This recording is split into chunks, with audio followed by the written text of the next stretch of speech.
சென்னை எழும்பூர் ராஜரத்தினம் மைதானம் அருகே காலி பணியிடங்களை நிரப்ப கோரி பட்டதாரி ஆசிரியர்கள் உண்ணாவிரத போராட்டம் நடத்தினர்.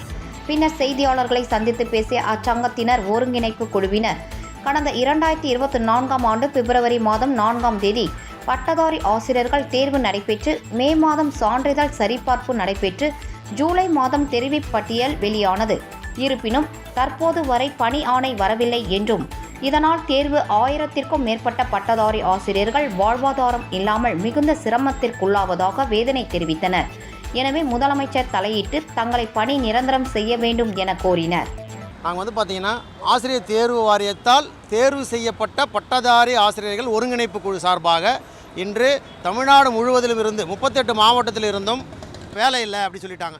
ஸோ அப்போ நாங்கள் வேலை கிடைக்கும் என்று கஷ்டப்பட்டு தேர்வு எழுதி செலக்ட் ஆகி வேலை கிடைக்கின்ற நம்பிக்கையோட 1.5 வருஷமாக எந்த வேலைக்கும் போக முடியாமல் எங்கள் குடும்பத்தையும் காப்பாற்ற முடியாமல் வாழ்வாதாரம் இன்றி தவித்து கொண்டிருக்கிறோம்.